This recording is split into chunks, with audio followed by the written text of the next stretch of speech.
Okay, I thank everybody for coming this evening. We need to, everybody needs to take a tranquilizer. Oh, no problem. Okay, everybody, you need to take tranquilizers. We have some issues that we need to resolve. Now that we've gotten roughly 80% of the people who are in favor of rehabilitating that building, we're now at the point with any project where everybody starts guessing, second guessing, you get opinions from people who didn't give opinions before, and we really now start issues. And I realize the selectmen in the end make the decision, but as far as the input from everybody, we've been very good working together, and I'd like to see that continue. One of the issues that came up at our last regular selectmen's meeting was the discussion of a need for an engineer to put a stamp of approval on that. We were going to check out on prices. Were you able to do that? I didn't get any prices, no. Okay. Anybody have an idea roughly what that would run? Are we going to put a limit on it, or For what? for an engineer stamp on it? I know you don't. We don't need one, but I'm just saying, what I'm would going to it hand cost? some stuff out. But What would it cost? Do you think? It all depends on what you ask the engineer to do. If he stamped your information, what If would he it cost? stamps my information, I'm not going to provide him the information. Because I'm not going to provide somebody another $8,000 payment for work that I'm doing for free. It's just not- No, that's not what I'm not gonna asking, happen. Gary. I'm not asking you. I wouldn't expect you to do that. What would I expect his cost to be? If he took yours and just put his stamp on to make some people happy, do you have any idea roughly what it would cost? First of all, the engineer is going to put it out in his own format. He's not going to Okay. stamp my drawings. That's the way it is. All right. And my guess is you'll spend another $8,000.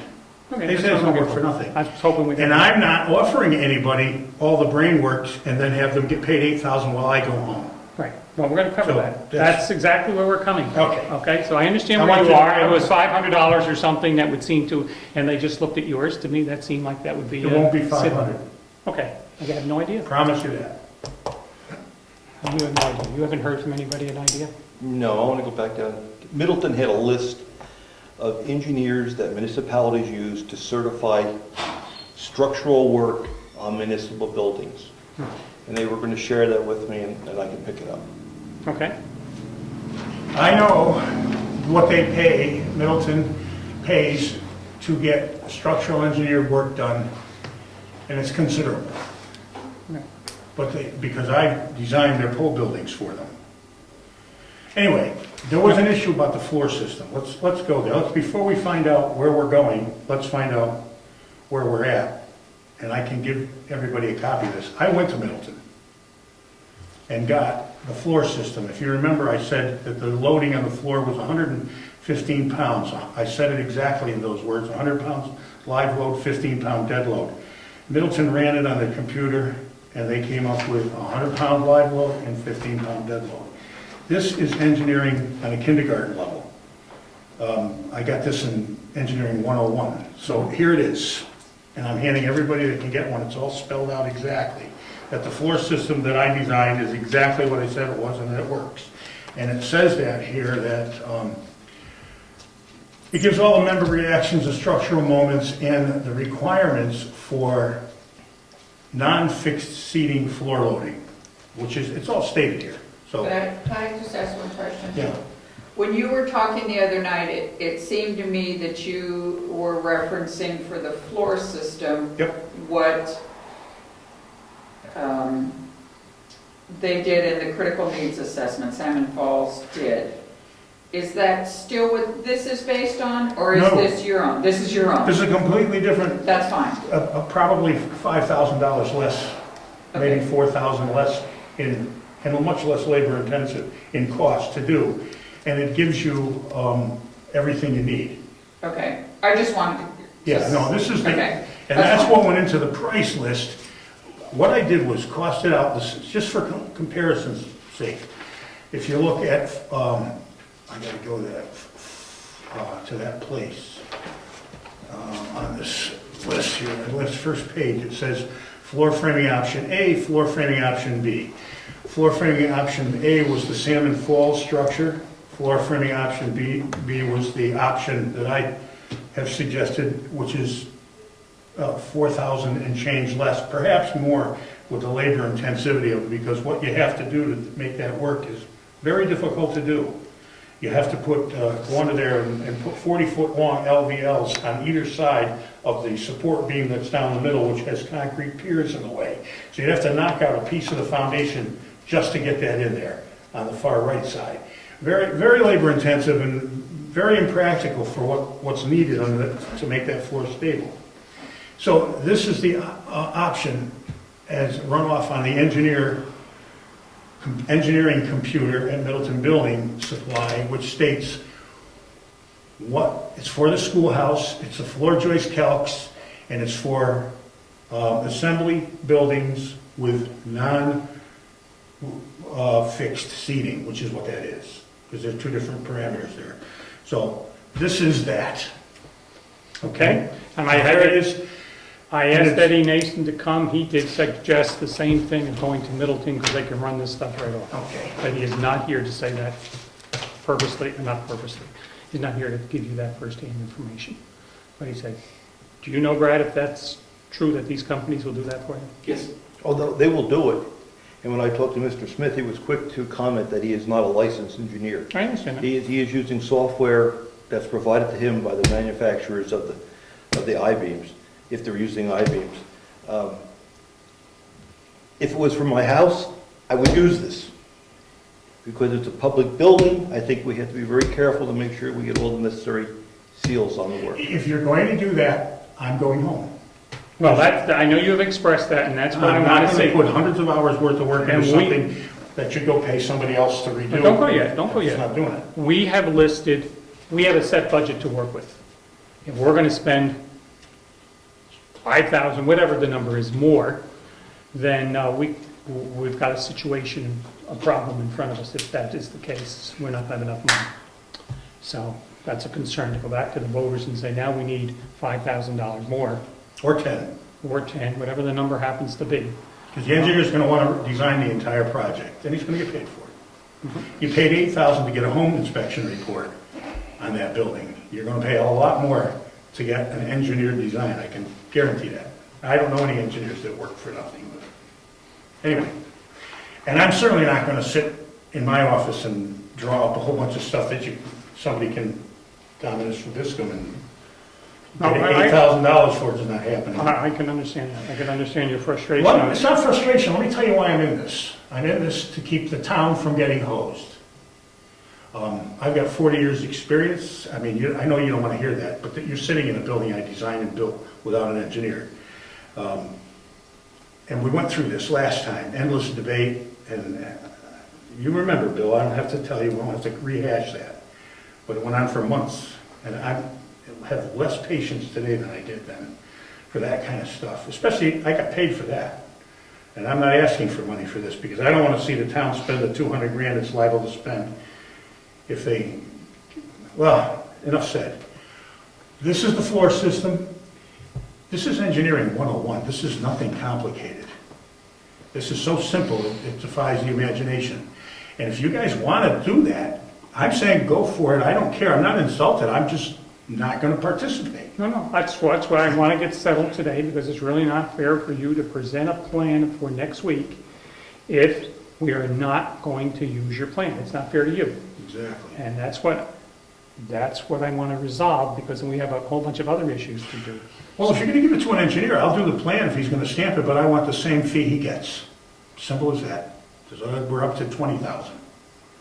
It's fair. Well, I think you should get paid for your thing. I know you've I said. don't want to get paid for it. I'm in it to support the town, but if we're gonna go get an engineer for me, and I'm gonna do all the work, I'm getting paid what he gets paid. So I'm every bit as good All as right, he so I'm going is. to go to Rich. Rich, Okay. you want an engineer no matter what the cost? I think we should have the structural work certified by a licensed engineer. No matter what the cost. It's in your ballpark then. We got a responsibility to the community. It's a public building. Okay. I mean, you guys can vote the other way, but I'll tell you how I'm gonna vote. No, that's fine. I know this hasn't brought up till last week, so this was not an issue, and all of a sudden this is an issue. That's what I'm concerned about. See, you get licensed, everyone's licensed, except for the contractor. And anyone can really be a contractor. No, I'm not slamming you, but anybody can be a contractor. So the way you deal with that is you have a licensed engineer look at the foundation, look at the trusses, look at the floor work and say, yep, it's okay. You already had a licensed engineer look at the foundation, and you got a stamp on it, And they say, that it's fine the way it is. Then Jim and I went in there and found out that it isn't fine the way it is. So now we are going to get another stamp and another opinion. We've already got Salmon Falls saying everything's peachy. They never took down the wrapping that I think, what's his name, Dancero put up, and looked at the blocks that are separated. Jim and I went over there and found the separated blocks and realized that work had to be done on the foundation. Fine, if you want to go there, there's no point in this going any further here tonight. Let's all just go home and pursue it the way you want to pursue it. That's why I'm we're just here. out of the picture. Okay, that's why, exactly why we're here. That's to where figure we this are. out, because I don't want This to. is so simple, it defies the imagination. Ryan, you weighing in on this?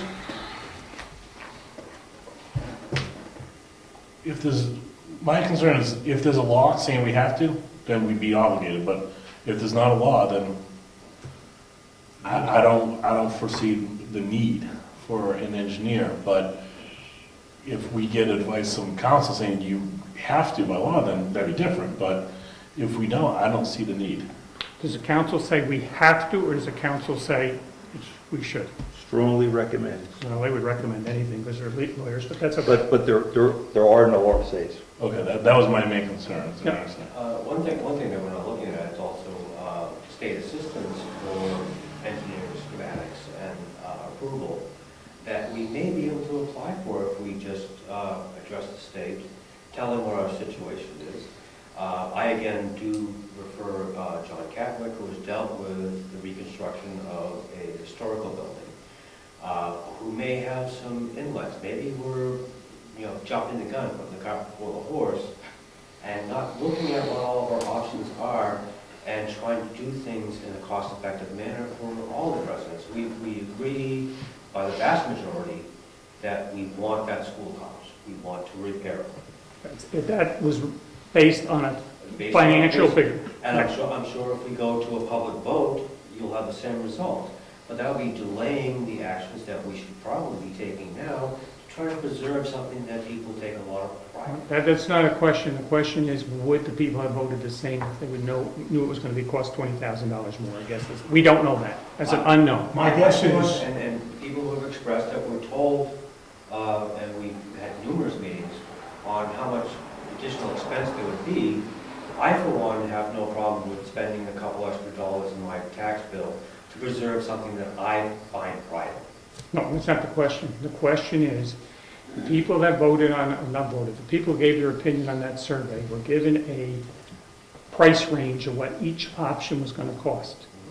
If that option was different, a higher number, significantly higher number, we may not have come up with the same survey. We may have, we may not have. We may also, as far as engineering specifications, and I understand Rich's concerns to make sure that the structure is sound and certified and available for emergency response, which is a major issue for me, make sure it's available for that, and also to aid other communities who may ask for our help in mutual aid. We do have an option of contacting the state and seeing what's available through them as far as certifications and making sure the structure is sound, given Gary's input. We are not doing a new building, though. We're doing, Oh, no. so we have a building there that we're trying to firm up, for the lack of any other term. So it's maybe a different ballgame. Gary? my guess is that if you had gone to the town attorney and asked them if this building should be certified by an engineer, they would have said, yes, by all means. However, you are not going to an engineer and asking him to check out my stuff. My stuff is not getting checked out by an engineer. I understand that. Okay, so that's not what you're talking about. No. But that's what he's talking about. Right. He's saying, we're going to go get an engineer to check out Gary's stuff, and you're not doing that. It's that simple. Unless I get paid. Then it's a different story. Okay, Yeah, fine. I'm asking the state to say, okay, yeah, we find that meets state requirements, where they're not getting paid. I understand. They're not going to do that, Jim. That's not how it works. I understand as a professional, you don't want to be undercut by somebody coming in and scalping your work. And the I state, agree with you. the state refuses to do what you're asking them to do. They will not do that. They will say, go hire a professional engineer. That's how it works. There's other things here we need to discuss. Wait a as we minute, proceed any further. hold on. Brad? I haven't spent my life during construction, but I have considerable experience in it. Where this is repair and not new construction, I've talked with Gary at length about what he's proposing, and personally, its repair options, I do feel comfortable with it. It's, Right. We're making something that's there stronger, in essence, that's what we're doing. and the way he's proposing to do it. The attorney strongly recommends it because there is no legal requirement. I think she was coming at it, if it fails, the town gets sued. It's not going to fail. I'm giving you her feedback. Yeah, okay, well, yeah, whatever. You guys Mary Lou, do what you're going to do. you want to jump in on this? You may not want to. Don't want to. You know what? I have no basis for this. You know, I'm more about preserving the inside and keeping it the way it looks. As far as the floor is concerned, it obviously needs to be structurally sound. And I'm not the person to tell you the best way to do that or if it needs an engineer. Tom, you want to weigh in on this? I would think if the town did everything first that's required, which you already have, because there are no requirements, we've done it to the best of the contractor's ability, even if it should fail, and I don't think it's going to fail, I don't think there would be a significant liability to the town, because they did what they were required to do at the time. If they're not required to have the engineering drawing, they're not required to have all this other stuff. You went with the best accepted practices of the construction industry, which I'm assuming this is what we're doing. I can't imagine it would be worse than it is now. Can I also add something? That's the floor. Then there's the roof. According to Salmon Falls, everything is perfectly fine up there and it was well done. I would be perfectly happy to take anybody that wants to go up there and take a look at what I'm talking about. It is so far from contemporary standards and code. It is not well done. And I can illustrate that exactly now. But they say it's okay. Well, technically, when you rip the ceiling down and put insulation in, you're opening everything up.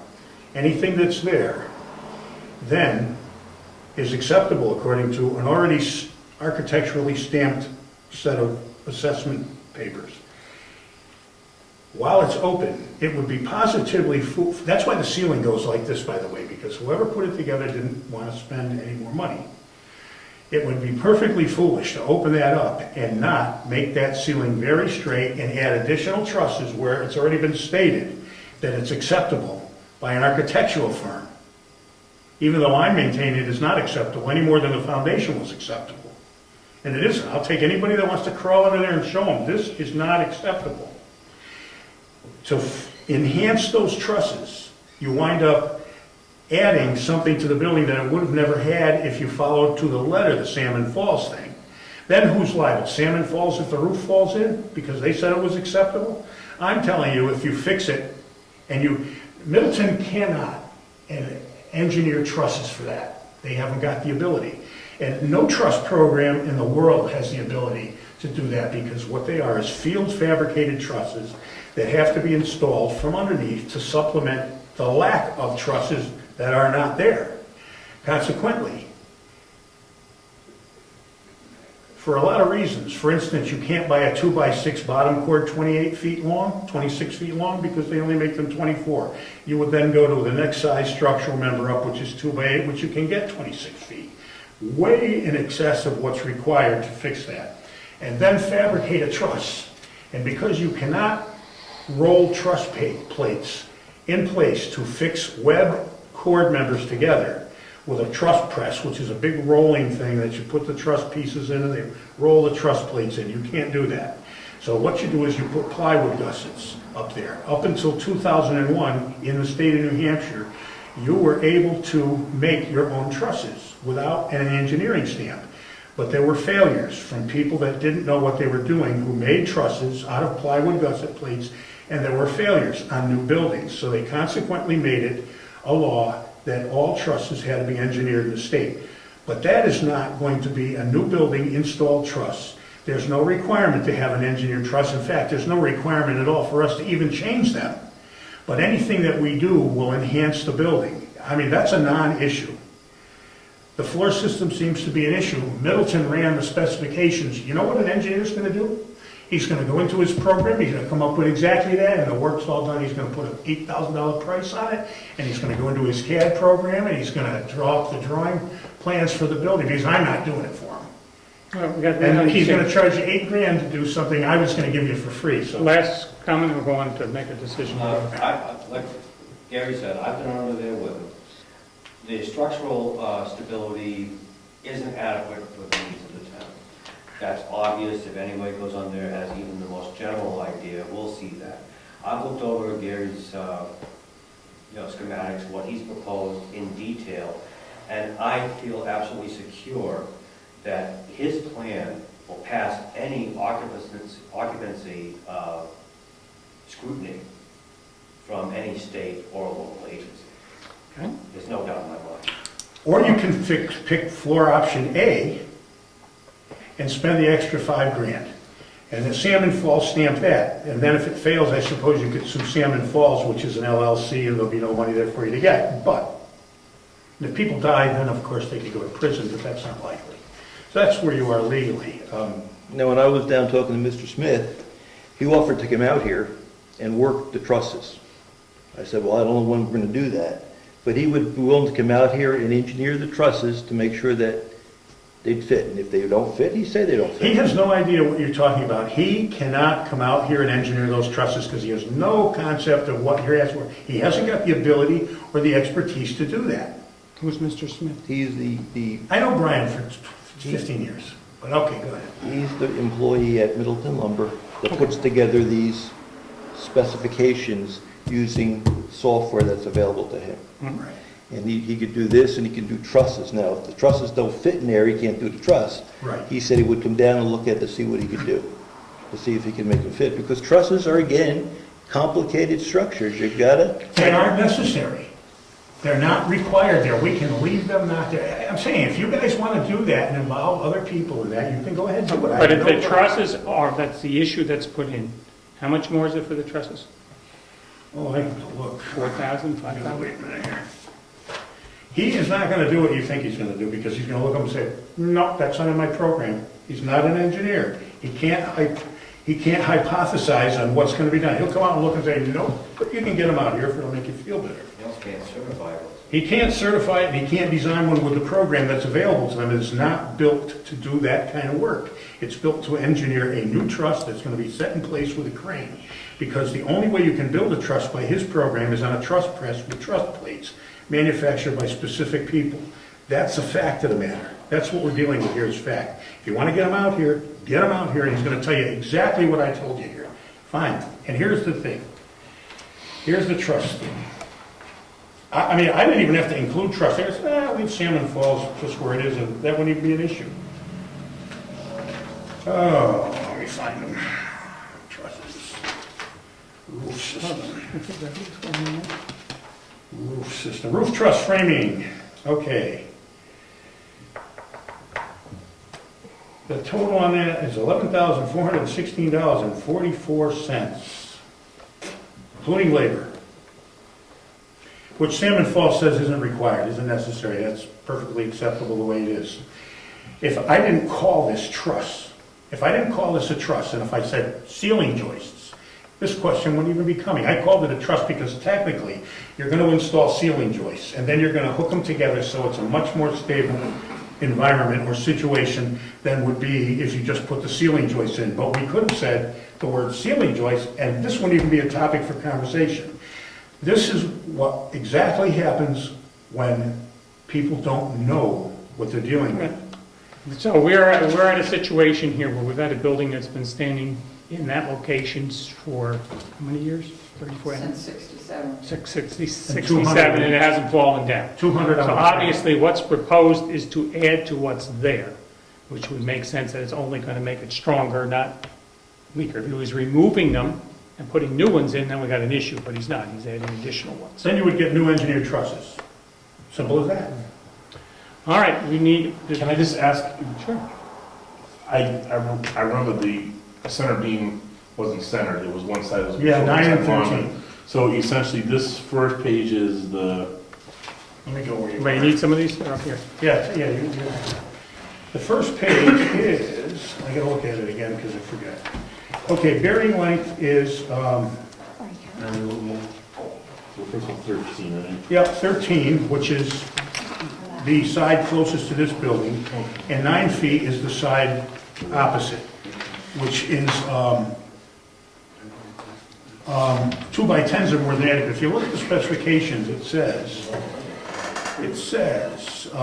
it gives all the deflection and framing. I calculated all this stuff out. Yeah, From so my- this is all Greek, that's why I'm asking. Well, I calculated this stuff out, and it came to exactly what I said it was gonna be when they did it with the computer run. Okay. Because this is my first year engineering, so I got 6 years. Anyway, it says, let me read it all, I gotta see what it says. Let's see. Brookfield Schoolhouse floor loads uniform spacing, assembly fixed seating, 100-pound floor live load, dead load 15 is what the requirement is. Okay. What is offered is 100-pound 15, and that is a safety factor of 3. You know what a safety factor is? Give me a, The safety factor is when you engineer something of components. If there's 5 components, the weakest component in the structure that can fail has a certain weight-bearing capacity of, let's say, 1,000 pounds. When you have a safety factor of 3, for instance, that weakest component must be able to withstand 3,000 pounds in order for it to fail. That is the safety factor involved in this type of thing due to the minimum fiber and bending stress loads and stress moments for this kind of assembly. Consequently, this has a safety factor of 3, which means that technically, this would actually support 345 pounds per square foot before failing. But it's illegal to load it more than that because the safety factor would then be negated.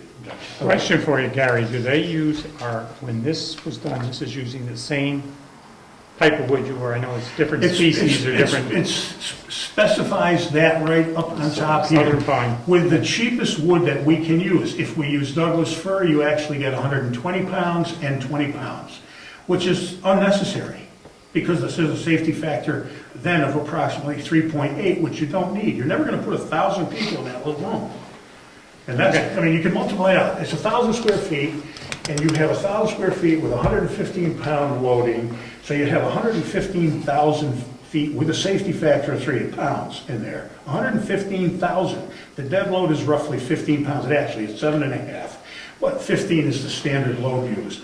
So if you were to put 100,000 pounds on that floor, the occupancy load for that building is 15 square feet per person. Divided into 1,000 is about 65 people. 65 times an average weight of 200 comes out to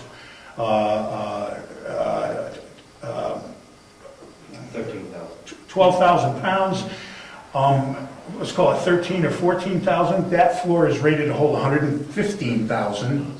The fact that it's going to fail, and it has a safety factor of 345,000, and you're going to put maximum in there if you follow fire specifications for seating capacity, which is 15 pounds per square foot, 15 square feet per person. You have 65 people and a 12,000 pound load. You're so far beneath failure position that it's an impossible, an earthquake comes, it fails. Otherwise, you'd have to put 100 times more, or 10 times more people in there to bring it up to its allowable rating, and 300 times more people in there, which would be 300 times 65, which would be, I don't know, some ridiculous amount to bring it up to the safety factor of failure. All right, let's go on, let's see if we can get this, there's some more landmines active. We're going with the engineer, or are we going with, again, it's not over by us just voting going with Gary, because there's some other landmines. Quick question, Tom, because we want to get this behind us. When this is all done, and I and my family are standing in this room, am I going to be assured that when it's done, according to this, that the town code enforcement officer will be able to go in there and say, this is done, it meets or exceeds all codes whatever you want to call it, a rebuild, Well, I invited, unfortunately, late Eddie to the meeting, and I would say anything that we do as far as a vote would be subject to the, let's say approval, but the building inspector. How does? No, in other words, if the building Well, inspector. you're already standing in there with your family now under the circumstances. No, but if the No, building but- inspector needs to give his blessing to Right, it, that's fine. If whatever we do is legal and it passes code, do it. Okay. You don't Should need easily to- exceed. All right, are we gonna go with this or not? All those in favor of going with, now, this could change with the understanding that Eddie, as a building inspector, would have to give his okay that this is all right. I'll make a motion to You make that the effect. clarity, is it? Yeah, make a clear motion, would you please? We proceed without an engineer, number one. And the second part is that the specs that are given, as far as the flooring and the roofing, passes muster with the building inspector. He says it's okay. It's two motions, No, two sentences, two sentences. one motion. They're all together. It's not one or the other. I'll second the motion. Okay. Discussion. I would like to say I appreciate Rich's concern, but with that said, I think we're dealing with an existing structure and we're, in essence, beefing it up. I am comfortable not getting an engineering stamp. If this was new, if this was an elaborate structure, I would be right in his court. I think with what we're dealing with here, I think the simplicity of it and the idea that we're beefing up an existing structure that's already been inspected by Salem Falls, and they've given us some professional insight, coupled with Gary's years of knowledge, I'm comfortable with just proceeding without an engineering stamp. But again, I appreciate Rich's concern. I just don't think it warrants that at this time. And I guess my point is, all other crafts are licensed by the state and certified by the state. The plumber, the electrician, the framer follows the spec of the engineering drawings. This is the only area that's not certified. Heating is not required by the state. Heating is not, so. Okay, motion is called. All those in favor say aye. Aye. Nay? Nay.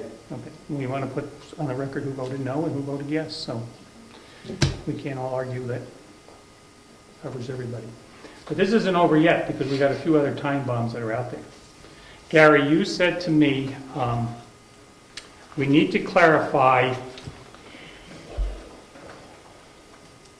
I thought you implied, because we've gone through different meetings where different things were said, so I'm not sure at this point. Your take on, is it your way with your people or no way?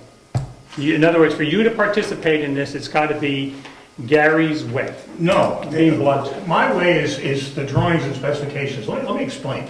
No building and no project should be done without plans and specifications, period. We don't argue that. Okay, I know you don't. Now, I would like to explain what plans and specifications are, which is the work I'm about to do if I do it. And that is a complete set of drawings, and I brought this set of drawings for a simple reason. I hate to involve people in technobabble, but it has to be done here, and everybody's going to have to open their mind and concentrate and understand some things, because they're very pertinent to this. I'm going to draw up a set of drawings, which you need to get bids. If you don't get bids, they're going to be all over the place, and you don't even know what you're going to get. Because you can get, anything you write down verbally can be misconstrued, and consequently, when the job is done, you can either be happy or unhappy, depends on the contract you find, the job he does. Therefore, you do this kind of thing. It will cost you $10,000 to $20,000, somewhere in that range, to go out and get it done. I did this set of plans for this building, and I brought them not to impress you. I just couldn't care less about that, believe me. But I want to show you some of the things that are necessary. And the reason why they are necessary is because, number one, you do not ever, nobody ever designs in any position whatsoever, any kind of structure with any kind of mechanical features that goes to a mechanical tradesman and asks the mechanical tradesman, no competent people, designers do, what the mechanical tradesman thinks he should design into a building. Never. It's never ever done. The plumbers simply go to the supply house to get a heat loss done. I've never done that. I do my own heat loss, heat gains, and I design all the heating systems, and I design the cooling systems. And I've done it for very large buildings in Connecticut. And I can show you photographs of all of them. And I'll tell you why you do that. Because there's no way to get a price on any of that stuff unless you present the same thing to a different bunch of plumbers. This is what I want. Now, every plumber wants to sell you what he thinks is the best thing, and it's subject to his opinion. Everybody's entitled to their own opinion, but they're not entitled to their own facts. Now, what I'm talking about, and I want to show you this, it's technobabble, but this is why I brought these. It's important, because this is what I intend to supply. This is an electrical schematic. We supplied the electrician with an electrical schematic, tells where the switches are, where all the wiring's going to go, and the electrician says, I can price that out exactly. If you don't do that, the electrician's pricing out in his mind what he thinks you need, and it could be different than the other electrician. Doesn't matter what electrician. Then there's the handicap bathroom. This is a plumbing riser diagram. Tells what the pipe sizes are, where the pipe goes, what their job is. This is the water supply riser diagram. This is what you present a plumber. And you tell the plumber what you want, not what he thinks you should want. And the same thing with the heating system. And the way that we would approach that as a town, because every plumber's got their druthers. Now, you can buy a heating system for $25K, and they're very, very good, and they modulate down so that, and this is the only kind of heating system that'll work for heating both rooms with one heating system, because the new systems will modulate down and just fire to the capacity that's required to heat the smaller room. However, that's a $25,000 bill. How often are you going to, we need to take, see, I can reduce all of this to mathematics for you, so you can make decisions based on cost, but I'm certainly not going to do it if you're going to go ask somebody else to stamp it. I've said that before, but I'm reiterating. Which means you can take whatever the requirement is to heat the, say, the schoolhouse or the front room, the townhouse. Let's say you need 200,000 for the sake of conversation, BTUs. And you're going to use forced hot air in terms of ductwork. You've got options. The options are, and this is a technobabble that you need to concentrate on, considering how often you're going to use it, what the requirements are going to be when you use it, and how much you want to spend to get you there, which means if you're going to use it 8 times a year in the winter, a $25,000 system, the payback on that's going to be 23 years out, which is kind of silly because who knows what systems are going to be available at that point and what kind of shape this one's going to be in. Now, you can put a $10,000 system in as opposed to 96% efficient, it's 88% efficient. And it blows hot air, which automatically reduces the efficiency by between 2.2 and 2.5%, which is 87% efficient. However, you're using this equipment 5 to 10 days a year on an average degree day of 39. I'll pick 30, which is more likely going to be the picture because you can use it in the dead of winter. So, you can put one trunk line up the middle with a duct at one end of town hall and one duct near the utility room, and you get that building up to temp as fast as you want. You want it up in 20 minutes, you got it. You want it up, you want to draw it out for an hour and a half, you set your thermostats accordingly in case you want to warm plaster up slowly, all that's optional. But the cost of installation is $10,000. And it's a simple retrofit. There's no rocket science, any of this. Now, not knowing which plumber wants what and who suggests this, who knows what they're talking about. You have no concept whatsoever. You ask this guy one thing, that guy another thing, they all got an opinion. They all say it should cost this. You don't do that. I am not familiar with all the latest heat pumps and stuff because they're not so effective up here. They're moderately effective because the temperature's extreme. They just don't work well in cold weather. But all the other equipment on the market, I keep abreast of it. What's the best stuff to go, what its costs are, and we can sit down and pick something like a Peerless or Smith or any one of those things.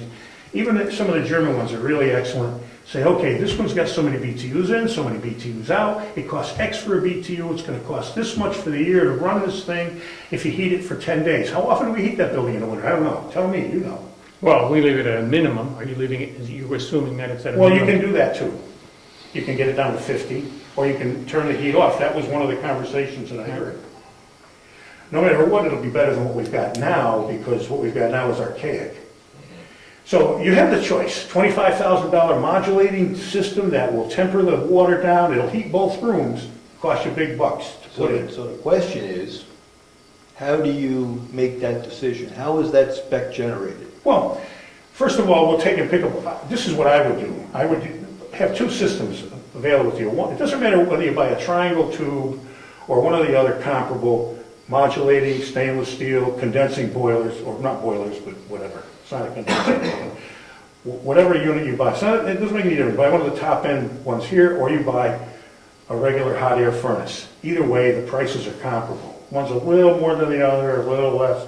Then you say, okay, it's going to cost us X for this kind of system, and it's going to cost us X for this kind of system. That's the installation price. $10,025, roughly. You can get a price on that from any plumber, any HVAC guy. You don't even have to go to a plumber. Then you get the high-priced one. You know the price, you know, and now you need to know how much it's going to cost you to run it. Very simple computation. It doesn't cost it. Very easy to do. This stuff is child's play. It's a small engineering. Then you make a decision. It costs us this much to run. It costs us this much to The install. question I'm trying to get to is, when you get done with the specification, we could end up with a building the way you want it, as opposed... The way you want it. Well, that's what I was asking you. How do you make the decisions as to how you write the spec? I'm going to sit and tell you, before I draw up a spec on a heater, that you can pick this type of furnace or that type of furnace. I don't care which one you buy. Then you make the decision. Do we want the payback in 25 years in the high-end thing, or do we want the payback in 5 years in the low-end thing? I understand that. You pick that.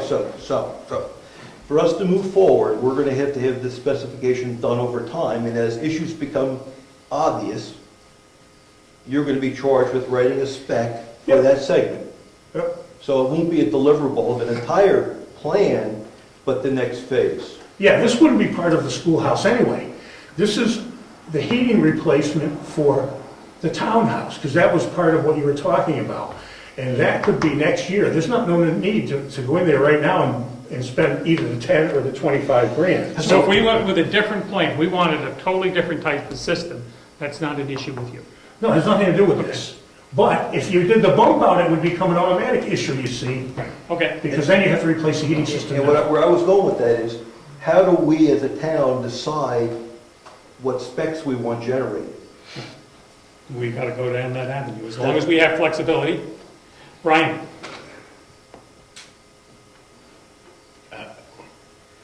I think we've been the cart before the horse. We're talking about the schoolhouse and that, and now we're talking about a heating system, and I'm kind of at a loss of why we jumped, and I just... Well, the problem, but I'm seeing it as if some of the piping has to be done at this stage. We need to know exactly what's That's happening. If plumbing. we can, or the heating system. If we do not have to decide that immediately, then all options are open and it goes to phase 2. And I was thinking of something very simple. We got this, we're going to get specs on this.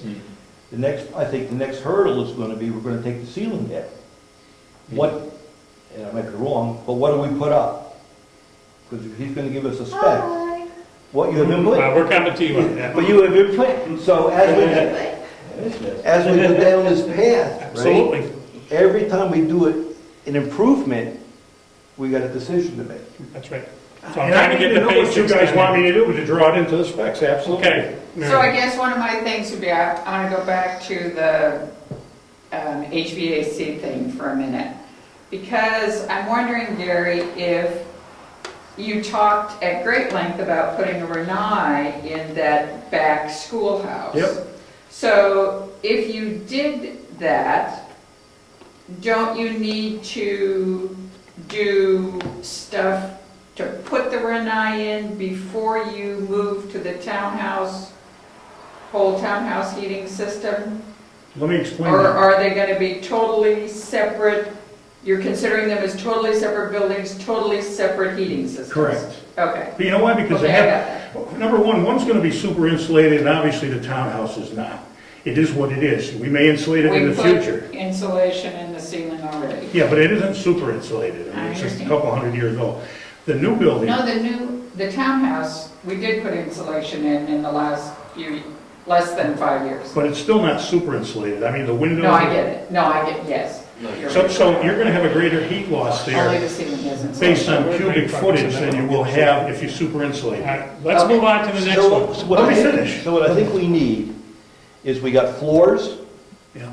What's the next phase? What's the next thing the town has to make a decision on so you can write a spec? Okay, walls. Okay? Now, Now, let me explain some things before you make a decision.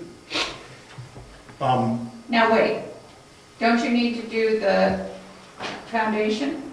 Well, that goes without saying. I mean, yeah, sure, foundation's before the floor, so evidently you're gonna fix that before you, and then you're gonna fix the floor. So you're gonna say foundation first, Then, Absolutely. then floor. No, excavation first, then foundation, then floor. Okay. And So I think we got specs on that. I think Gary can move forward with specs on those three things.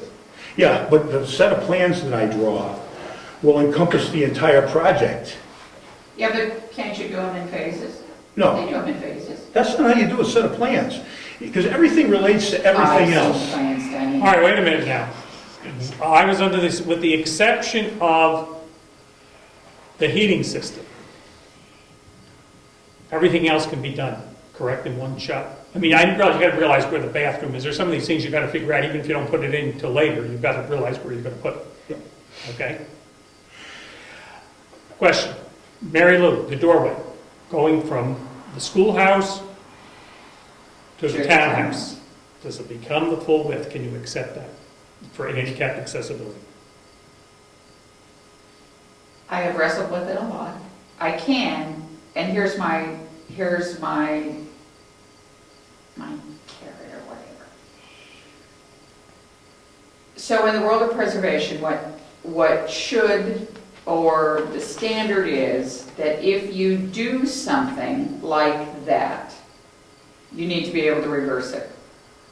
So in my mind, it could go back to being smaller again somehow. So it could technically be reversed, so I'm okay with it. Okay, so we could go to a handicapped thing. Okay, good, we got that one out of the Can I way. make another statement? It's very pertinent to this. Go ahead. What I think. When you put a handicap entrance into the back of the building, and you make a handicap bathroom and expressly stated as such, you have a requirement of a 3-foot door. That's right. That opening that goes from the front room into the back room possesses no such requirement, and a wheelchair will easily fit through there. You are not obligated legally to make that door We understand. handicap accessible. We understand that. Are we gonna Okay, go I with it just want you to know. handicapped accessible or not? I heard yes. It is handicapped accessible, actually. No, but the state 36-inch, whatever it is. Right. Mary Lou? I said I accept it.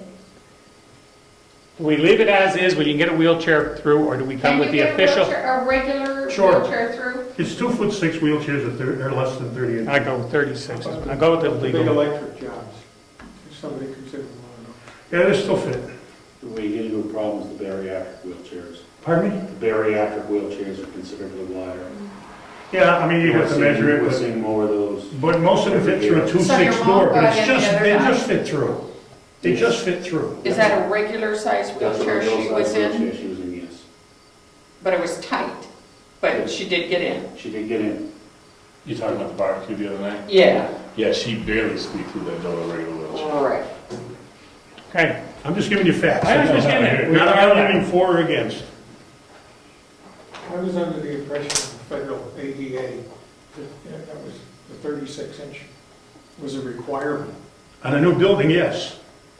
Or if you upgrade the value of, if you upgrade the value more than 50%, then you're obligated to make the entire building up to code. You're not doing that. all right, let's decide this one. Okay. Renovation first. 36, or leave it as is, If we're touching it, 36. right?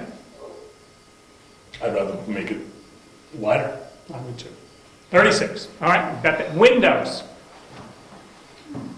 No, We're in the schoolhouse? Yeah, now? wait a Schoolhouse. minute, We're can in we the go back? schoolhouse. We've done, so you think we've approved all of this so far? Well, I'm assuming, and we're doing the inside now, things that would, you, from your perspective, Yep. are hoping you buy into. So the first thing we talked about was a 36-inch door. And we're only talking schoolhouse. Well, you gotta get into the other building too. No, I know that. So That is go over correct. it, Yes. That is correct. And now if you're moving to windows, we're only talking schoolhouse. That is correct. Okay. I wanted, okay. I just wanted to clarify. Yes. Sorry. So, could we go back to ceiling? Let's go to windows first. Let's go to windows first. Gary, what did you say? My suggestion is to start at the bottom and work your way up to the top. That's my suggestion, instead of here, there. No. We're not going in the sequence. What did you spec? Vinyl windows or wooden windows or what did you? Listen, I didn't spec anything. What I did was, let's go there, and I'll tell you what You came up with a price for windows. I don't know what your for a window. Yeah, we'll take them. $350 with $150 installation cost. Now, $350 buys you an exterior clad window with a wood interior. These are double hungs. They're not the most expensive windows on the planet, but they could be Andersons or they could be Harvey Windows makes Majesty. Jeld-Wen makes a good window. They all relatively have the same air filtration specification. Yeah, they all insulated glass. Vinyl or aluminum or what's the clad? Well, some of them are vinyl clad and some of them are aluminum clad. I mean, it's just a matter of druthers, but $350 covers that for that size window. Per window? Per window. Mary Lou, do you have a preference on, it's going to have the grids and all that type of thing? Now, there's another issue. There's GBG, grids between the glass, and there's snap-ins that snap in on the inside. From the outside, neither one of them look different when I say snap-ins. Nobody makes a wood grid that goes in between the two panes of glass. But they snap in a grid on the inside, either wood or plastic. If you're going to paint the thing, I would not suggest going with wood because it requires maintenance and it peels, whereas the plastic doesn't. If you're going to paint it, who cares? I mean, I know there's a purism there, but still in all. But if you're talking stained wood would be. But if you're going to stain them, which they aren't now, they're painted, then plastic's going to last forever and have better values. So you have to choose between snap-in grids and grids between the glass if you want grids. Not speaking for the Heritage, but I would imagine it would help them and probably all of us aesthetically to see two sample photographs, and I'm not asking you to dig that up, but you know, if it's wood, it can be stained to match the wainscoting. If it's plastic, it's not going to. You know, these are all these little things I'm trying to. See, what I think we should focus on the foundation, the floor, and maybe the ceiling, and get going on that. And then get a list of all the things we have to make decisions on, because there's a whole bunch of them coming at us. Oh, no, I'm not denying that. And I'm not saying the windows are going to be early in the process. But we're asking Mary Lou to make a decision without doing any research. Right. So it's like building your own house. These are the things we're going to have to decide in the future. Make the list. We can get the project going, and let's get the list generated and get some thought of what we want on the inside. Well, I guess I'm not questioning it. I'm questioning if we're going to have something way out there that you're not going to accept. You want the $5,000 windows. No, Okay. may not. You may not. Can I say That's all I'm trying to get out of the way. I don't care which window. Can I say this? Only thing we're going to do is specify size. In today's market, especially if you buy certain windows from certain companies, Jeld-Wen, Harvey Industries may make an excellent window. Anderson and Pella are way overpriced because they spend tons of money on advertising and they're no better rated. You can get them any size you want. They come by the United Inch, length plus height. My suggestion is specify the size of the window. The rest of it doesn't really matter until you get further along in this because you have a cost parameter. So But you can isn't go there window a way- shopping at some point, Thank down you. the line. So isn't there a way to I guess, I'm gonna put on my town treasurer hat now. So my impression was that like this, if we could, before snow flew, we could do the foundation, we could do the excavation, we could do the floor, maybe do the roof trusses. Shouldn't that be all we're dealing with at this meeting? No. Okay, it was an answer. That's all that'll probably get done this year. Yeah, that's all you can do. But I'm not drawing partial plans. I'm going to do a set of plans and I'm going to throw the bathrooms in there. But Gary, how do we get going if we have to wait for the whole set of plans and there's decisions that have to be made for the set of plans? A set of plans is a set of plans. When you draw the bathroom, listen, this is a 26 by 40 foot rectangle. This is not any rocket science here. You got so much room back there and not too much to spare. And one thing Brad would like to see, and I really agree with him on this, is to not go with one bathroom. That doesn't mean you have to put the fixtures in for both. However, you're going to have a handicap bathroom. The only place that's going to fit sensibly logistically, is to the left as you walk in through the door, because you need room there for the handicapped accoutrements and the access. It won't fit where the bathroom is on the right, period. But if you put it to the Wait, left, Could you just tell me which door you're coming in? coming into Behind the the, stage. from the From the townhouse to the, the handicapped Okay. bathroom's going on the left adjacent to whatever the utility room To is. simplify, Oh, yeah, yeah, behind yeah. the stage. Okay. The bathroom that exists there now would then become dead space because it's gonna be this little 5-foot piece of nothing until you get out into the room because there's a handicap bathroom on the left. The cost of framing lumber and sheetrock is relatively minuscule. Make that into another bathroom, whether or not you put the fixtures, the plumbing already exists to start with. There's no cost involved there with only 2 fixtures. One of them is a toilet, and one of them is a lavatory sink, so that's a lavatory. The handicap bathroom is on the left as you walk in with the shower, a toilet, and a sink that are handicapped. I wouldn't make the other bathroom handicapped. Then you've got a his and hers, and you've also got, and very minimal cost. I mean, what are you gonna use that space for? It's a nothing. There's no window there except for the bathroom window, and it's a different size, so I would utilize that space as such. I'm gonna draw that into the plan. If you decide you don't want it, you just don't build it. Right. Kevin, question. What if we treat this as 3 separate projects? I understand you desire to do one all-encompassing plan. But what if we just say, we've got 3 projects, the first project is up to the plate. Everything below the plate. That's how you should build it. And then we just do the plans for that. No, I'm doing the plans, I gotta do a floor plan. What you're talking about. No, not yet. Yes, I do. I'm gonna draw that building and do the floor joists. It's there, sitting there. It's gonna Now, show. would you go right up, Brian? Yeah. I understand what you're Right. saying, but I'm gonna put the utility room and the bathroom on the floor plan. What you do with it later, I don't Okay, no, care. but what my question is, Barry, is that floor plan, the framing of the floor is not gonna affect that floor plan, is it? No, Okay, so then that's a whole future consideration. yeah, So we don't even need to get into that now. but it's going on the floor plan. Right, Whether- but what I'm saying is we don't need a floor plan today. We No, don't but need a it's floor part, it's plan. part of the plan. Right, but we don't need that plan until next year. No, and then you pick this plan up and use it, or say, we're gonna move this a little Well, I bit. guess what I'm asking is, yeah, but why, would you be willing to draw another plan in the spring of the floor plan? If in the spring you want to move the wall, then I'll redraw the wall in a different place. What I'm going to do is sit down, actually it does affect it in a way, because there are plumbing fixtures already there that can be incorporated into the wall structure. What I'm going to do is draw But 2 double The wall lines. structure is immaterial to the floor system. Well, it's not really immaterial to the trusses and the way you set some things up above, but you don't have to build it. We're not up above yet. No, We're doing the floor system, but you're still going to go up above. but not today. The proposed wall is not a weight-bearing structure?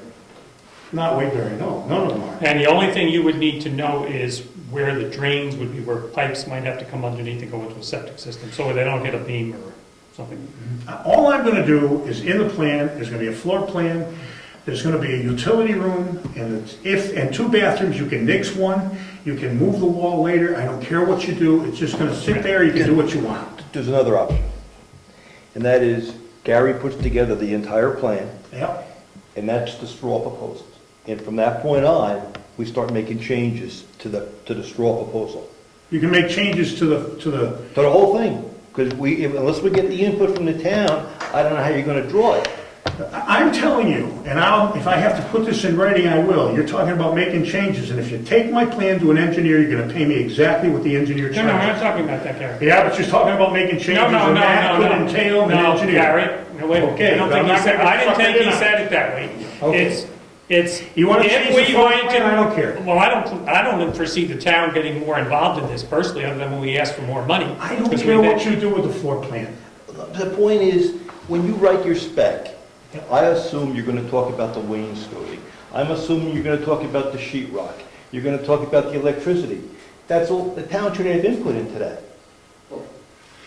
The town it's gonna be wired to code. You're gonna have X number of lights in the ceiling, you're gonna have emergency lights, et cetera, et cetera. You're gonna select, a handicap shower is a handicap shower is a handicap shower. You want purple, you get purple. You want white, you get white. There's not 95 different handicap showers out there. Same thing with a handicap toilet. You want to pick Kohler versus who cares? I don't have to specify what brand of toilet. That's what I'm saying. You draw this thing up, and for the purposes of pricing, what you may have to do now, you may have to hand any contractor the whole package. If you say to the guy, I want to do part of it now, part of it later, you're going to spend more money. I don't know how much more. You have to understand this. Contractor's not going to be, okay, I'll do the floor this year and the price is going to stay the same. You might get up to 90 grand. I don't know. All right, That's what you pick to do. Brian, want to jump in?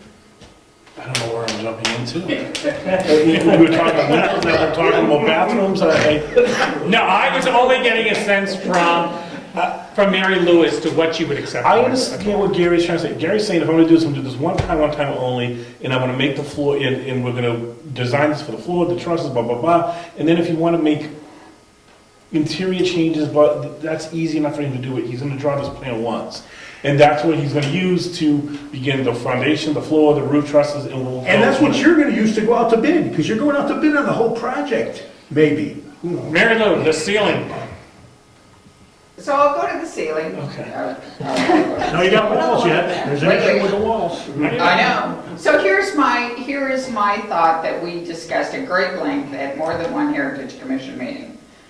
Walls and ceiling. I really would like to see the inside of the schoolhouse look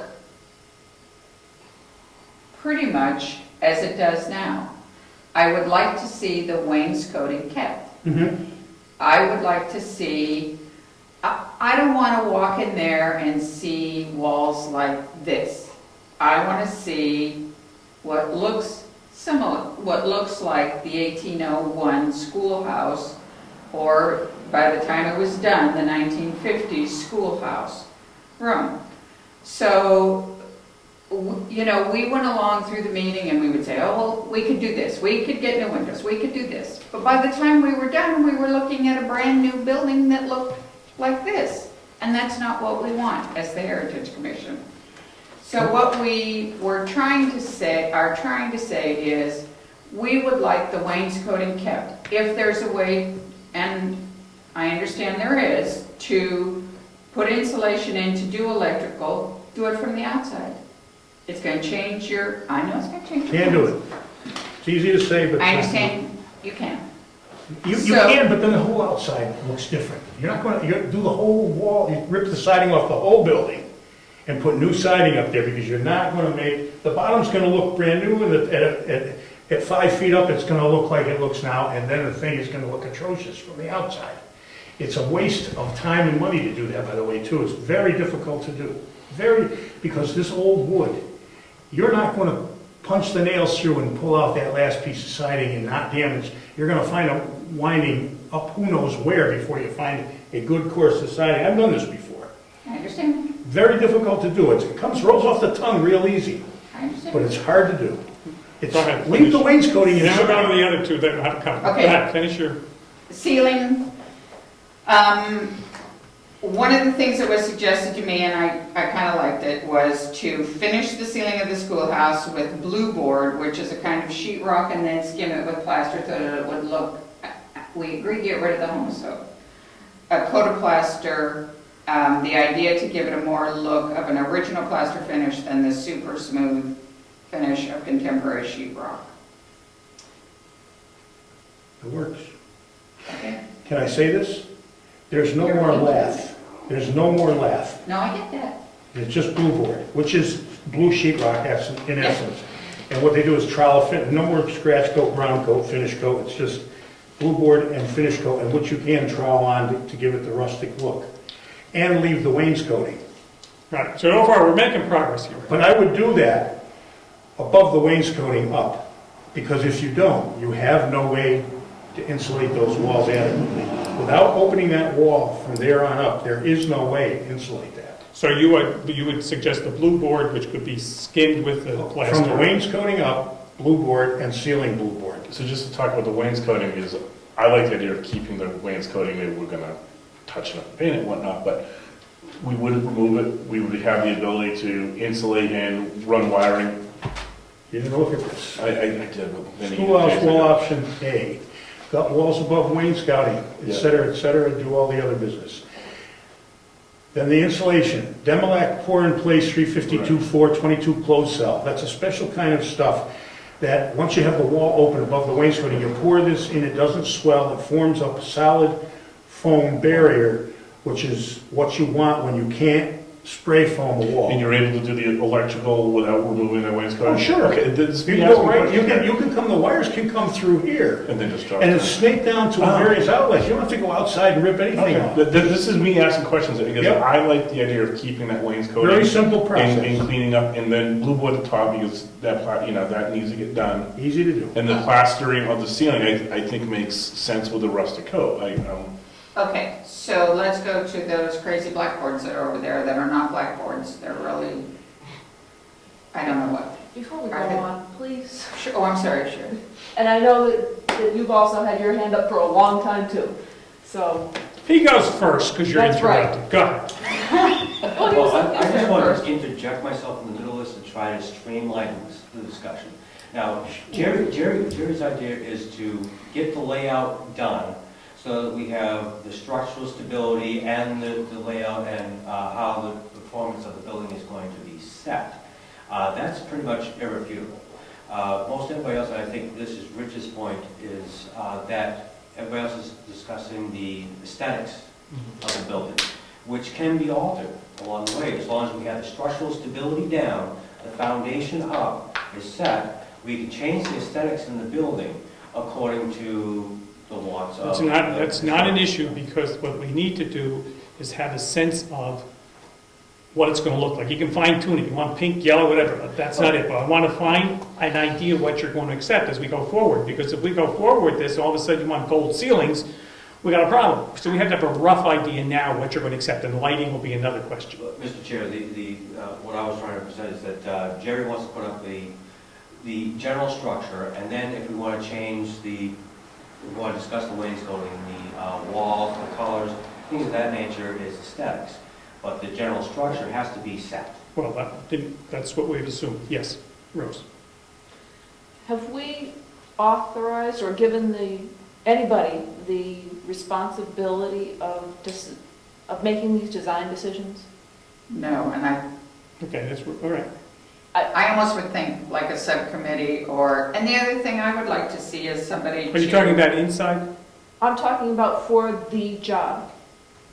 The whole job. And so part of me is saying, I hear this discussion going on, are we doing this the right way? Who has the responsibility of making the decisions? And I feel like we're not listening to each other.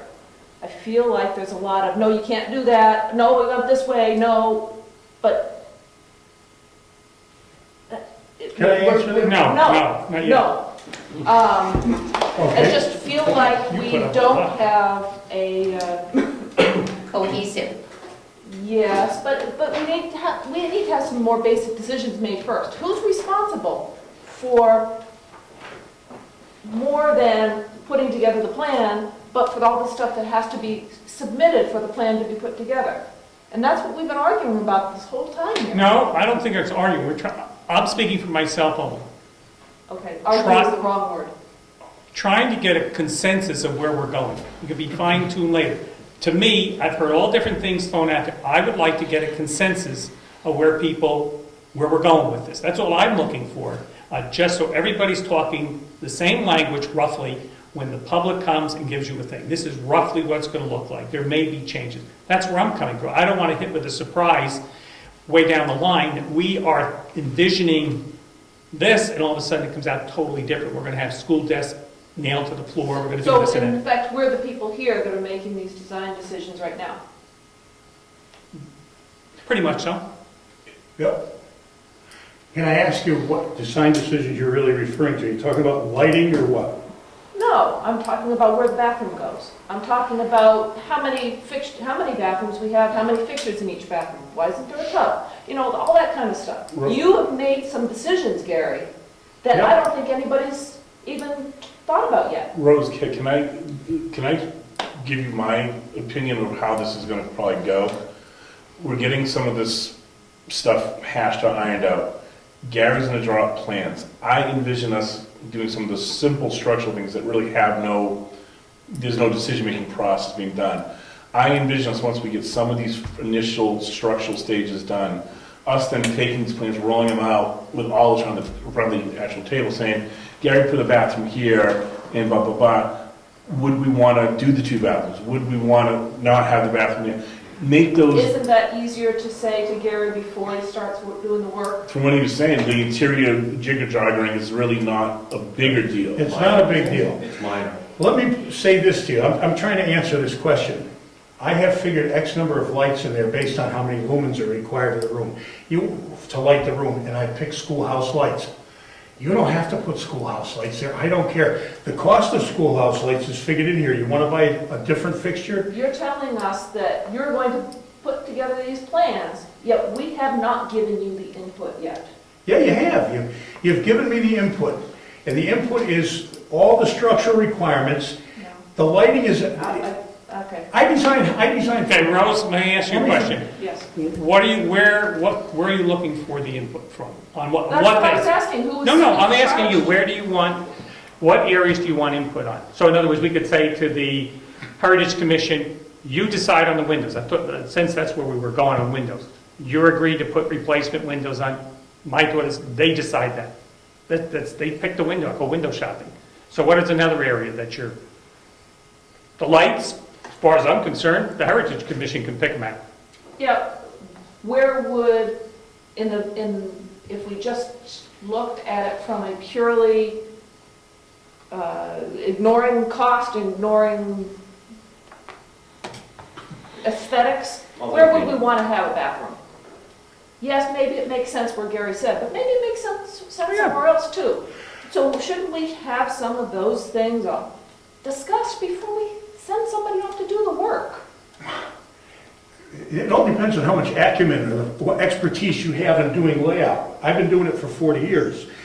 That is so small an area that there isn't going to be a whole lot of choices. And you don't have to use what I put on the plan. Are If you wanna working with move- anybody, when you come up to a point on this, developing the plan, are you going to anybody and say, what do you think about this, this, or this? How would you like me to do it? No.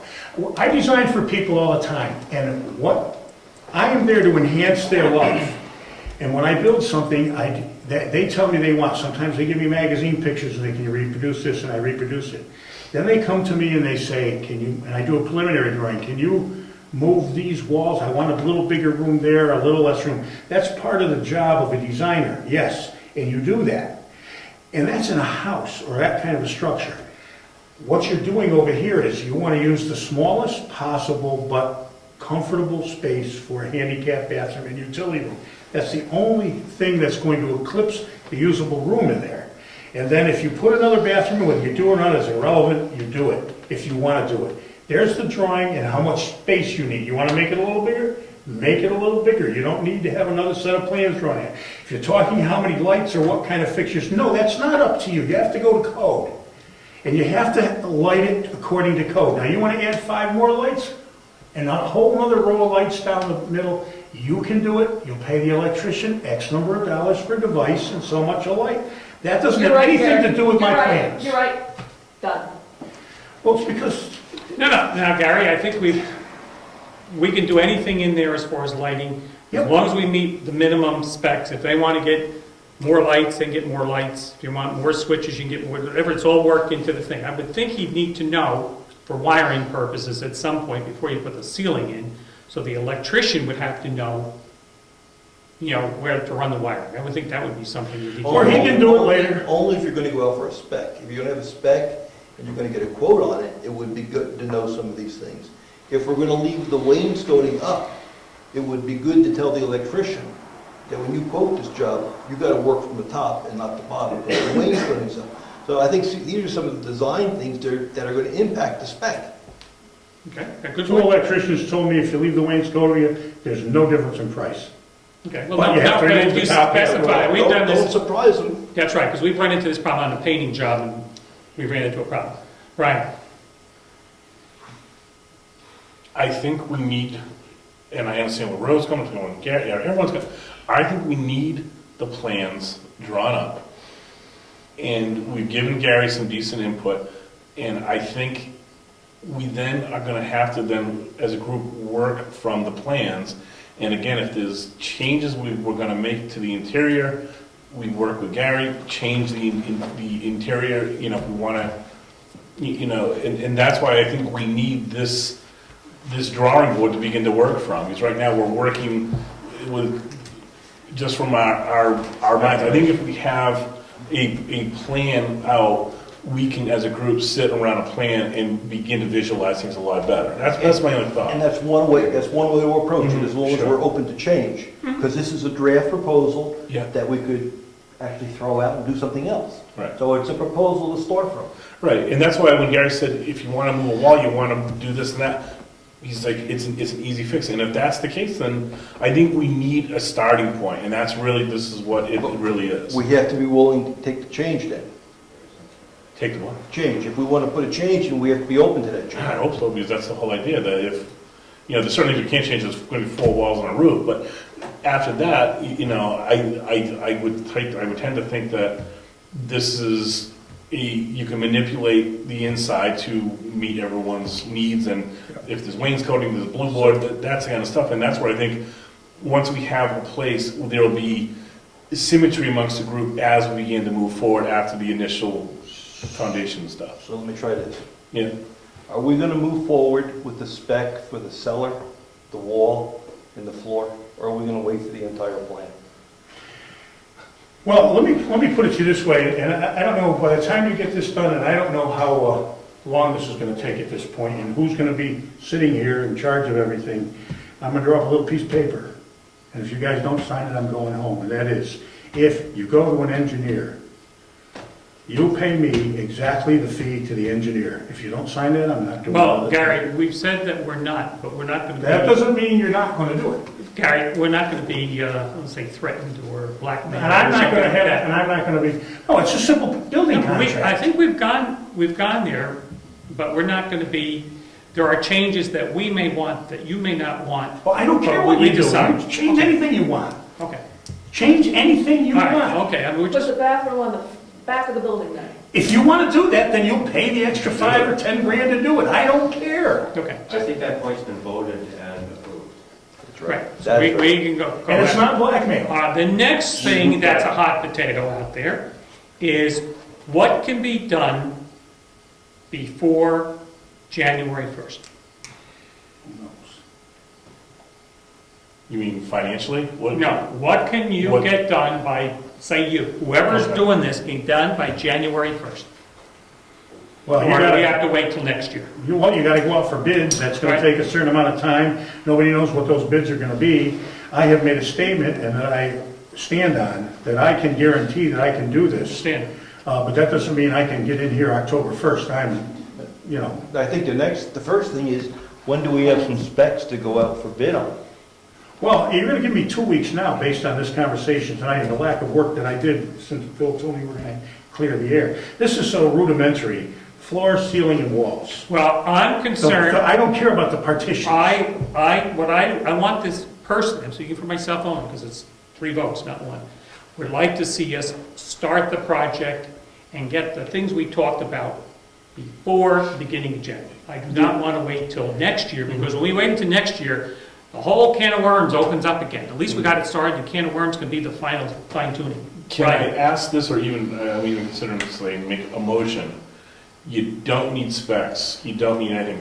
Could we, based upon Gary's proposal, give him the green light to at least start the foundation? You don't need specs.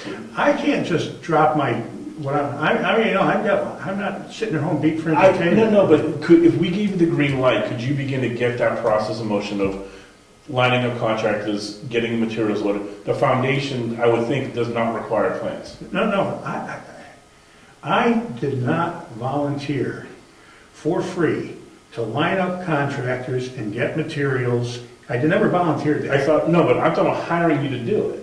Oh, well, that's a different No, I'm not story. saying for you to be the, Gunga Dingle, be the one way. I'm saying, Oh, okay. let's say you put down a price of, I don't know, to fix the foundation, like $5,000, whatever. Yeah, but I'm changing that if we're gonna do it incrementally, because Whatever. I don't really particularly want this job, to be honest with you. I got a ton of work, but I'll do it. If worse comes to worse, you can't get a bidder. I'm just thinking the foundation's the first thing that needs to get done, Yep. without a doubt. It doesn't require plans, but we can at least get that into motion right now while you begin to draw up the plans. And we would say, without bidding it, just throw that first piece to Gary. But if you're not interested, then fine. Not that way, no, I can't Okay, do it. okay, so you are saying all or none? Well, it's gonna go out for bid. I mean, I understand that. I mean, that's what the process involves. You need to do that. I think you have to do that legally anyway. Now, if you wanna hire somebody to go fix the foundation, fine, but these prices are based on someone that goes in and sees an entire job. They're gonna make a little more money here, a little less money Well, there, but. 1 minute, we've been told at these meetings that you have all these people out there starving for work. No, I said there are people out there starting, but none of them are sitting home waiting for my call to fix a foundation all by itself and get paid this money while I supervise. I said there are plenty of people out there. It's not at the beck and call of Brookfield. And you misconstrue that, and Ed's tape will pretty much verify what I'm saying. I love that thing. I have said there are lots of people out there, and these prices work, but it requires supervision. Somebody's going to have to take this job on, and they're not going to do it at the pleasure of Brookfield. If it means they've got to do it incrementally and not make the kind of money they need to make this job work. If they're going to do it like that, piece by piece, it's not going to happen, not by anybody. I think last Tuesday, you offered, to give us the specs on the floor, and you didn't?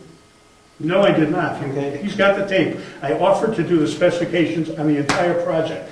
That's what this building was. I walked out 4 times on this building until finally everybody said, go do it. 2 weeks, last week, you offered to have it done by this coming Tuesday. And Bill came over to me the other weekend and said, don't draw anymore, so I didn't draw anymore. So I'm behind. Because there were enough issues that Yes, came up. there'll be enough ago issues. for So now you- you're gonna wait another week? No, Gary, One, I just crank these out in an hour? Gary, the reason I said that to you is that you had said to me that you don't see this whole thing beginning till next spring or something to that effect. Well, I said it might not begin till next spring. Considering the fact that now we're talking about engineering, I don't know where everybody stood on this till this very evening. Engineering this, engineering that. I'm not offering my service. I explained how. I was asking you to. It's not anymore, but on the weekend it was possibly that. And I'm not gonna sit home and draw pictures all weekend. I come here tonight and say, yeah, we're getting an engineer. And I wasted 3 nights of my life. I'm on the downside, I'm not wasting the time. You guys gotta understand that. I'm not looking for an attaboy. What I'm trying to do is to keep the town from getting hosed. But if I have to sit and debate endlessly over what this wall's gonna do there, what that wall's gonna do there on a rectangle, I'm not even gonna bother. You know what this building took, you were a selectman at the time. Bill, I would like to offer, not by myself, but with someone else will help me. We'll get together with Gary, not draw up specs, but determine the scope of work to repair the foundation. And then I'll work with somebody to go out and solicit either bids or quotes, whatever you want to call them, to do those repairs as soon as possible. Realize that may not happen till end of September or mid-October, because people are busy. That would include pulling the dirt out, and Whatever is determined is needed. it stops with the concrete wall, but not the floor joists. Right, we'll start with that. Okay. Well, that's what I'm offering you, if you'd like. Okay. Is that doable, Gary? Yeah, you guys can do whatever you want. Like, I don't need to control this. No, I understand, but what I'm saying is, you would have time in the next week or so for a couple of us to go through with you and Sure. check out the foundation. I have no problem. Do you need the wall open to get these things in underneath? To get what things in? No, because he's not using Floor it. beams. He's not No, using if you don't use the LVLs, Okay, that's all. you don't need to open up the... All he's gonna, what I heard Brad say, what I heard you say, I think, was fix the wall and get the dirt out. Yeah, if the dirt needs to come out. If the dirt needs to come out and the block wall. That's the first step, that's gotta be done. Correct. I would say, let's go with it. And then while Does we're it work? waiting for that to happen, then we can start the step of the next step, which would be the floor system. For the record, I'm sorry to put you in this position, but you voted, you did the Robert's Rules of Order thing, and All in favor, say aye. Next week, you could say, we changed our mind, let's have a discussion. And have a discussion and say, all in favor, say yes. Do the selectmen agree that if they go to get an engineer to stamp my plans, I get paid what the engineer gets paid? If you don't agree with that, then everything else I is... thought we were very clear that we were not going to use the engineer's thing and that... we That had could to change pick- next week by a vote. Anything could change. And I understand that. And all I'm saying is if you take all these plans that I've done and change your mind and have a different vote, Well, I'm are not- you agreeing with me that you will pay the plan, that what the, I gave you my parameters. You will pay me what you pay the engineer to stamp them for doing all the work. If you're gonna do that, I want that agreement on that camera.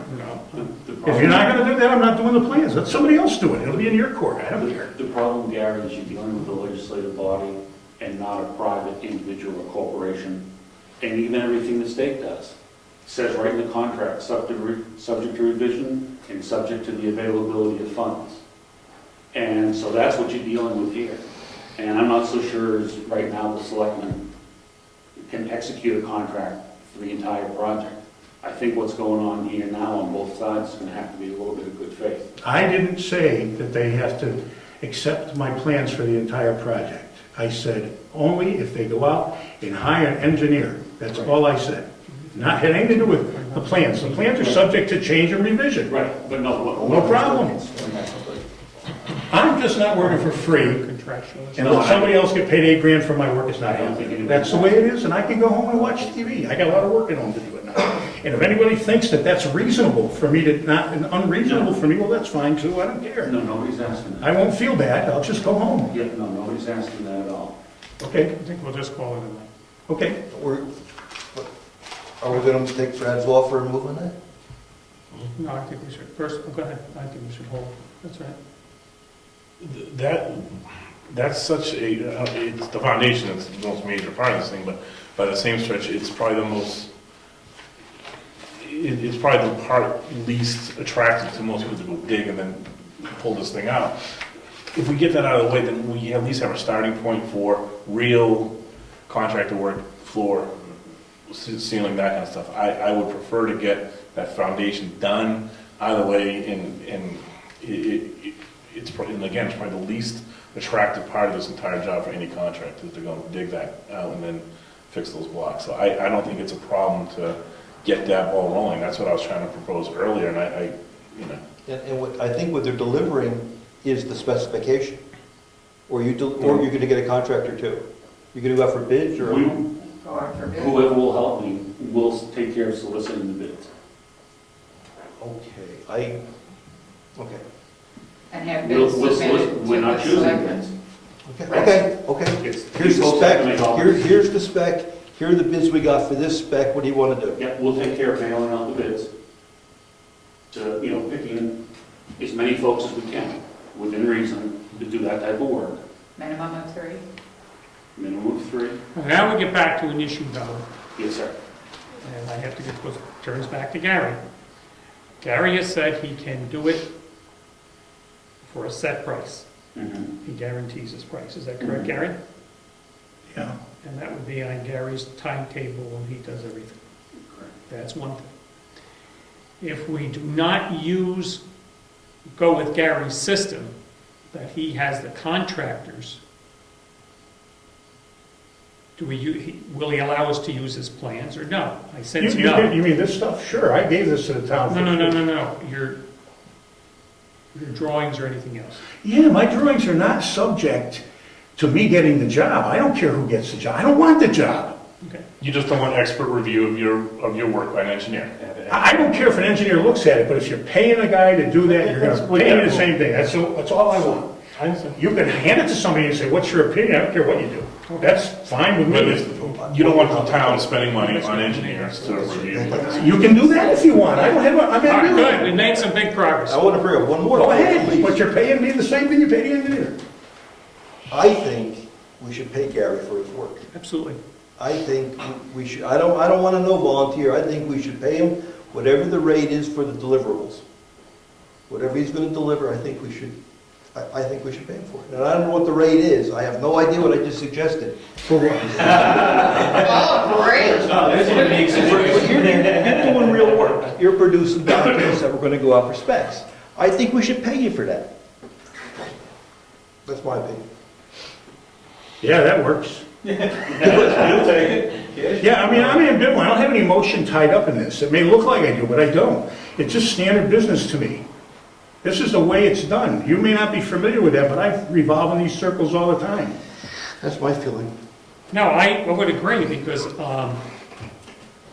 certain parts of this, I think we should pay Gary for, unless, it depends on if Gary draws them up, he's paid for his services for doing that. Are we bound to everything Gary says? No. At that point, if we're paying him, we own what he produced. We own those plans. No, you don't. It doesn't work that way. What are we paying for? The designer owns the plans. It's his intellectual property, but you have full use of them. But you are not allowed to sell them to anybody. Oh, fine. That's all. But we could put them on our table and work with them. Absolutely. And if we found somebody somehow, let's say this all fell apart, and we had to find somebody else to do the work, Sure. they can look at those plans. Absolutely. This doesn't hinge on whether or not I do the work. Absolutely not. So what's the going rate? How much do you get paid per hour? You want to think about it? Tell us. I mean, Yeah, I'll think about it and tell you. You have to do it right. I'll tell you what I got paid. By Tuesday. Hmm? By Tuesday? Oh, the next selectmen meeting? Tuesday, next Oh, Tuesday. yeah, sure. Okay, that's a week. Yeah. Yeah, and I'll substantiate it. I mean, you might be misconstruing my position. It's not an attitude. It's just, this is how business is done in these things. Nobody ever designs under the parameters I'm offering it to you for free. Nobody. And that's fine. Pay me. Then you got the plans to use. And you want to go to an engineer, you go to an engineer, because I've already been paid. I'm not going to charge you the $8,000 that an engineer would charge. Not taking that money. Thank you. From the treasurer. Thank you. Thank you. Well, we're assuming, and again, I don't know on these, when you go out to contract, who are we assuming is overseeing this project? Is it all bid at one time? Is it bid in sections? Is Eddie overseeing it? Or were you assuming you're the general contractor, or you're only asking him to draw the Just draw the plans. just draw I the- mean, that's all. If you hire me as general contractor because you can't get reasonable bids for this price, then it's different. I'm going to assume the responsibility. And of course, the customer can move walls. The last house I built, we moved bedroom walls around. Not after they were built, but the lady comes and says, I want a bigger bathroom and a smaller. No problem. If you're the general contractor, do we pay you, or do you get a kickback from the people who you subcontract? That's how you get paid. No, here. Wow, okay, a percentage. First of all, that's why I do a spreadsheet. The spreadsheet is so explicit that there's no room for error or conjecture. Which means, and generally speaking, you pay incrementally in terms of work being accomplished. In other words, I like small down payments and greater number of increments for two reasons. One of them, nobody's really ever very far ahead of anybody else. Nobody takes a bath. Nobody has the potential of giving someone a bath. You're getting the work for your money as it occurs. I would, if I wind up with a job, send it out for bid. God, please, I have work. But I could do it. If I have to, I will do it. And I'm not going to cry or anything. This is what I said I could do. I will give you a payment schedule that says, this is when the payments will come, and it will be commensurate with the value of the work as expressed in a spreadsheet. That's why there is a spreadsheet. Every time I ever build anything, you get this. No, you did that with this building. We had the Yeah, and and here it that worked is. fine. We brought it in cheaper than it was supposed to come in for. Bill, Right. I think it kind of has to do with who pays the subs. If Gary pays the subs, it's none of the town's business what the subs cost. Because Gary's paying them, it's his whole thing. If he makes $20 an hour off the labor, or $5 an hour, doesn't matter, he did a whole job price. If the town is paying the subs directly, the plumber, and all the tradespeople, then Gary would get a supervision fee From the town. The town. You won't find a contractor willing to work under those auspices if you send it out for bid. Under which auspices? Of what, Ralph, sorry, Ralph. That's okay. Well, Brad he just described, if the town's paying all the subs and you're hiring somebody as a clerk of the works, basically you're hiring them for 15%, Yeah. not enough money. You would be a project manager at that point, and that's not. Yeah, then, you know, No, I understand. All right. I mean, of course, there's workman's comp involved. Now, the town has to incur all those workman comp costs. Obviously, the contract has to come up with an insurance No, we policy. don't, we come, If you pay the individual subcontractors, unless they qualify as individual they'll subcontractors. have to. Well, yeah, you say that, but, of course, but then you have to acquire all of their certificates of insurance, and if they bring any employees in, let's say the dirt digging guys, and they don't have workman's comp, it falls on, it's paperwork that the town will have to incur and manage to make sure that this goes according to legal plans. No matter which way they go. No, I assume- if they hire a general Or they contractor, hire, oh, he takes care of it. the general He or she. contractor is obligated to give you a workman's comp policy, which automatically kicks in if the subcontractor is remiss and doesn't have a workman's comp on his men, then the general's workman's comp automatically relieves the town or indemnifies it so that the town is not culpable. Your figures that you came up with, for the sake of argument, $65,000. Yep. You guarantee that that could come in at that price. Was that including your fee as a general contractor? I have to go check material prices since I made this up, and it was 3 months ago, yeah, but probably. So, but that would include, other than drawing the plans, that would include, 15% is right here, yeah, I mean, it's in here, so yeah. it's in there. So there would be no additional cost if you were the general contractor above what it would cost to do the plans. Well, I think Yeah. you're saying. Yeah. Yeah, but that was my fees if you do the thing as one package. It's not if I do the dirt work this year and do that thing next year. Well, my concern, Gary, see, we have a set amount of money set aside that we have to understand. spend this year, and we cannot roll it over.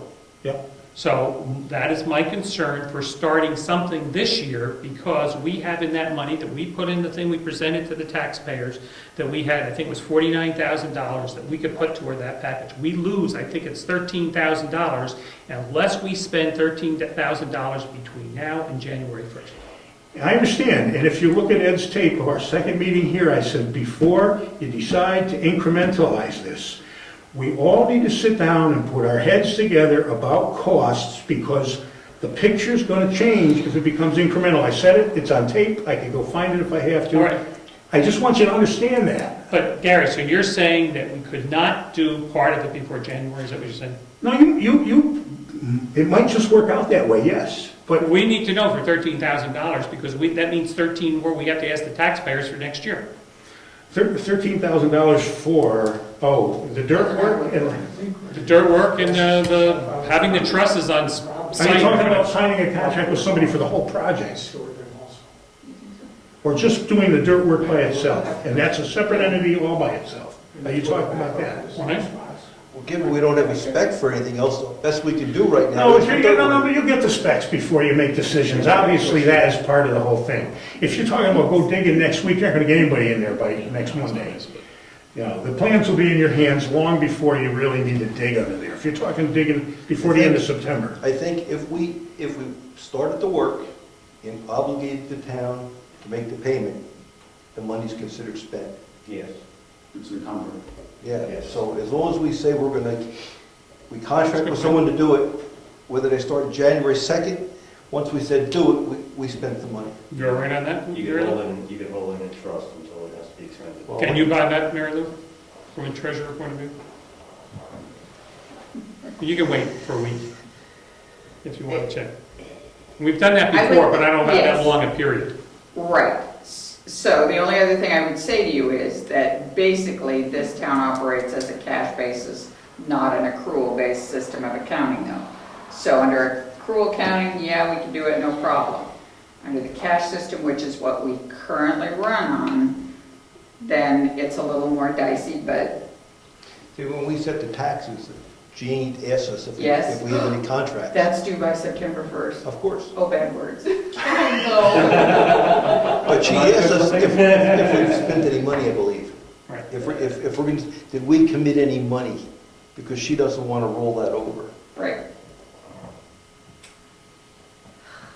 We'll take, all right, you're going to work it. No, you got a good point, and I've got, yeah. You'll figure it out. Okay a form by Tuesday night, so you can sign it. Okay. All right, so Gary is gonna drop a price to do. No, that's how we built this shit up. How much, what do you charge us to design this? And I just gave him a price, I designed it. I'm just trying to make sure that we have our walkaway items here. Next Tuesday is our next meeting. At I'll that be meeting, you'll be able to have a price for the cost of our Absolutely. plans. And we then could make a decision whether or not we're gonna pay Gary for the plans or whatever else we're gonna do. But by Yep. next Tuesday, that's what we're gonna walk with. Are we gonna go with Brad and have him begin to solicit bids? Or quotes, what do you wanna call them, to do that grunt work, kind of the, I think the That answer would is yes. depend if you're hiring a general or hiring individually.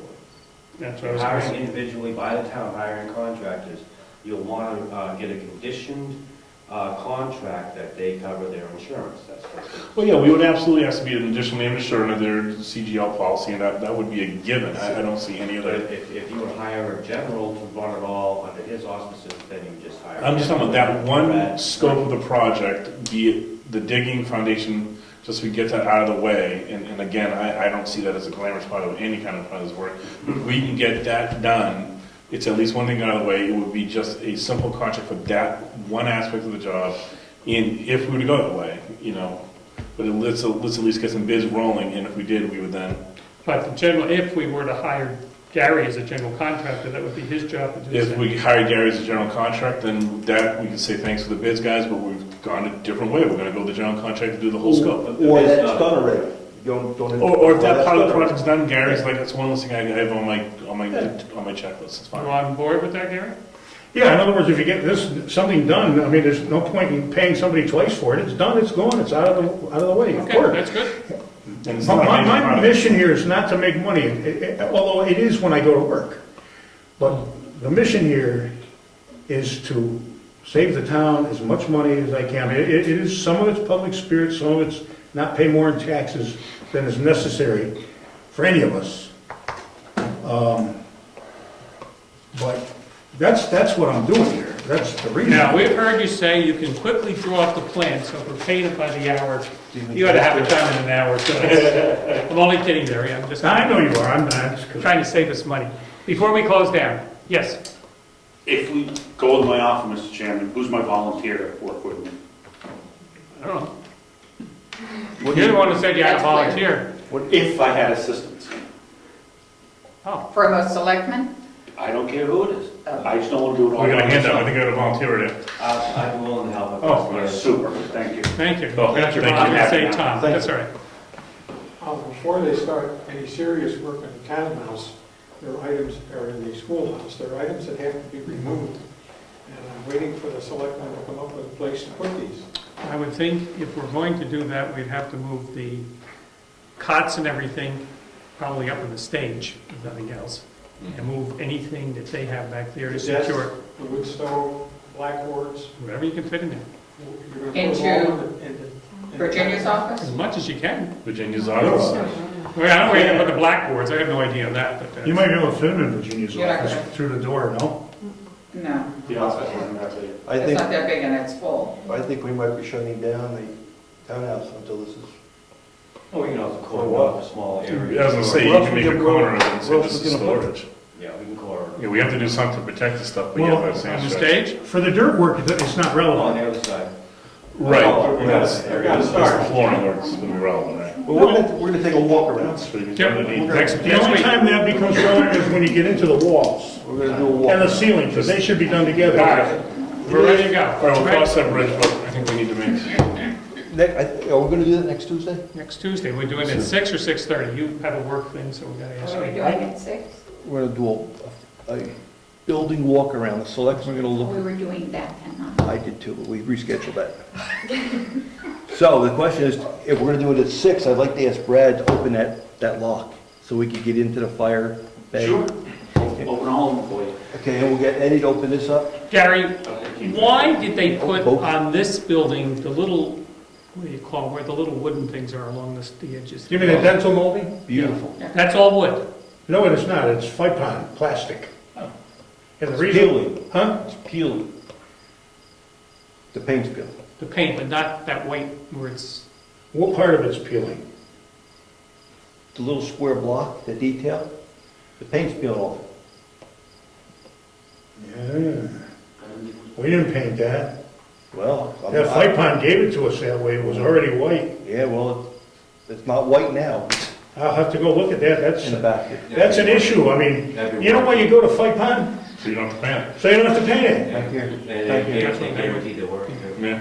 It's gonna be Could mold. be product defect. No, it's I flake. know, unless somebody, I don't know if somebody went along and painted this at some point. Always It's been- flexibility. Billy's been here for 12 years, 13 years. Well, we'll have to look at that. We'll and look get at an it in the idea. daylight. Yeah, because I couldn't picture you using wood there, and I thought you did all the No, things, so it's. I did it, all the crown molding and dental is, the exterior, one of the missions was not to have a maintenance problem like we have with the building next door.